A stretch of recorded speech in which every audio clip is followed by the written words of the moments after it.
I'm a grown man with a thing for puppets, man. Not sexually, that's the first thing people think of with your nasty ass mind. No, I have a thing for puppets, and I love them. I think the art is amazing. I think it's just as the creativity is right there along with me with animation. You're bringing these characters to life out of nothing. Puppets, they just fascinate me, man.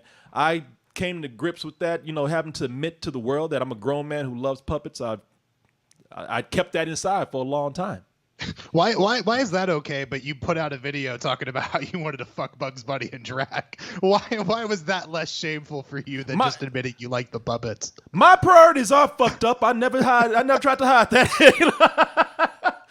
Okay, I mean, as long as you know thyself, that's fine. Go on. Yeah, I let the world know. Yeah, I want to have sex with a rabbit, but my genuine and non-sexual love of puppets, kept that inside me for a long time. But today, I'm not afraid to admit to people that I absolutely love the art of puppetry. And of course, like most people who love puppets, that started with Jim Henson and the Muppets. So I'm right there with everybody else where I want to see the Muppets succeed. I've been waiting for a long time for them to get this right. We gave them 1, 2, 3, 4, 5, 6, 7 chances throughout time. And people say, well, you know what? Now the time is right. Maybe networks are not where they belonged anymore. Maybe streaming is what they should have been doing. And that is exactly what they're doing, as they give people a reason to hopefully maybe go back and resubscribe to that Disney Plus subscription they threw away a long time ago after they got through watching The Mandalorian. But the Muppets are here with Muppets Now. And for those of us who are not considered to be an important part of the press, we didn't get to see the 4 videos that they released for them. I'm sure if I had known this was coming out, I would have asked to see if we could get the 4 previews for this. But they put up 1. So unfortunately, we only have 1 episode to judge this on. And I know a lot of people have been waiting to see what they would do this time. They tried to recreate the Muppet Show, all the backstage chaos with musical guests and acts that came on. They tried to do sort of an Office type thing. And now with this, they said, what's been missing?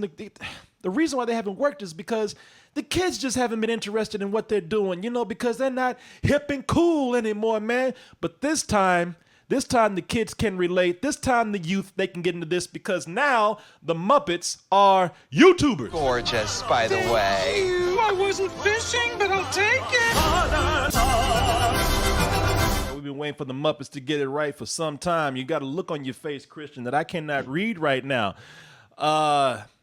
You're a big Muppets fan, too. You're a grown man that loves at least Muppets as much as I do. What's your take on this, man? How do you want to open with this? Not rabbits as much as you. So this is what's really interesting about it. I have mostly positive things to say about it, yet the things that I think take away from it are so integral to kind of what made the Muppets important to me early on that I don't know how to really feel about this. So I hope in the course of talking about it, we can kind of find some higher truth.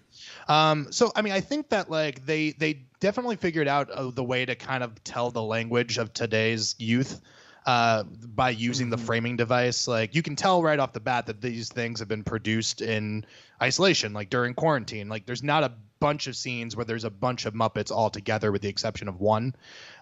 So there's an energy to it that feels very modern. They're using Zoom, they're using different techniques and stuff like that. And I like that because I think the Muppets have to try to keep up with that while staying true to who they are as characters. But the other side of the pendulum on that is that they're missing, I think, 2 things, which is I really don't love new Kermit. I don't know how you feel about that. We'll talk about that in a second. And I also feel like they're missing music, which is such an integral part of what the Muppets did to begin with, which is to take some song and kind of give it a completely new context, introduce it to a new group of people.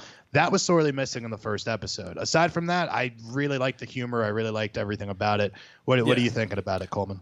Well, you know what? You're right about music, man. I mean, Kermit up when he made the Rainbow Connection. The thing is with the Rainbow Connection, I don't know what the hell is going on with that song.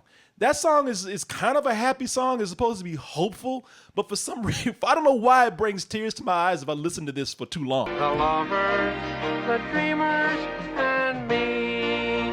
What That is one of the best lyrics in music ever. Water, Lordy.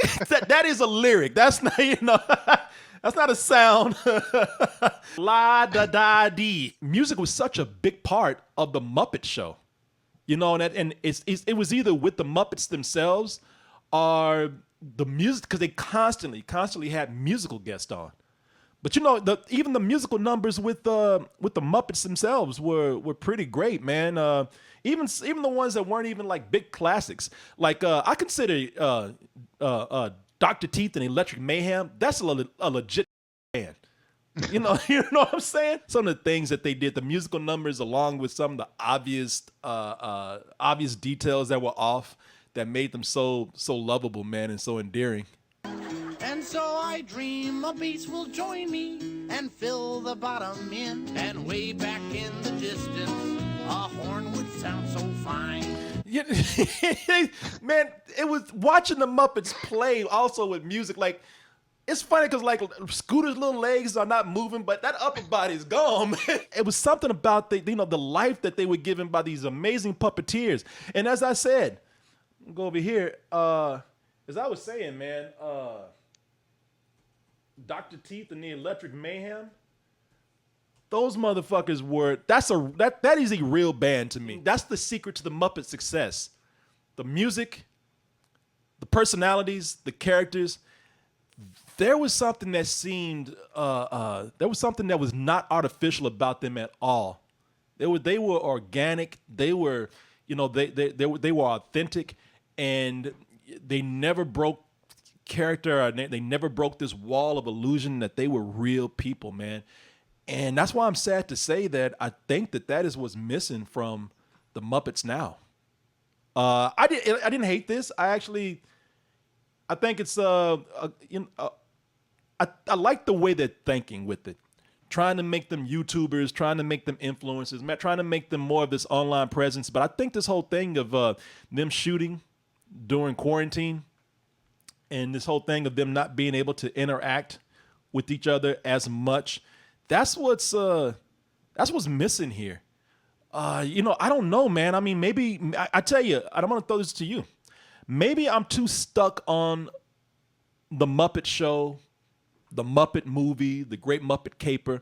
I think I can tell you, it could be nostalgia, but I think I could also give you reasons why those were superior to why the Muppets are not working so well today. But, I'll do that in a little bit. You can go ahead and tell me how you feel about it. I mean, you already did, but if you want to elaborate on how you feel about but because I think it's important to say, which is like, I think what's interesting about it is that anytime you're going to do something that's anthological, if you're going to do sketches, what you're doing is you're setting yourself up to compare each sketch to each other, right? Yeah. So I really liked the Miss Piggy Uncle Deadly, mostly because I think Uncle Deadly is like the most underused fucking Muppet ever, and he's amazing. But like, I really liked that. But again, it showed the limitations of it because it's like these two people. Very rarely, except for in the RuPaul sketch, I believe, do you see more than 3 Muppets on screen at once. And I think it's like, I think back about Arrested Development. Remember Arrested Development? They did 3 seasons on Fox. They got canceled. And when they got revived, they couldn't get all the schedules to sync up. So they wrote episodes where it was mostly this guy, mostly this person, but they never had them all in the same room, which is the reason why the show works. Muppets need to be together. That's the thing that's kind of holding it back, in my opinion. Can I ask you very quickly about the Kermit of it all, though, man?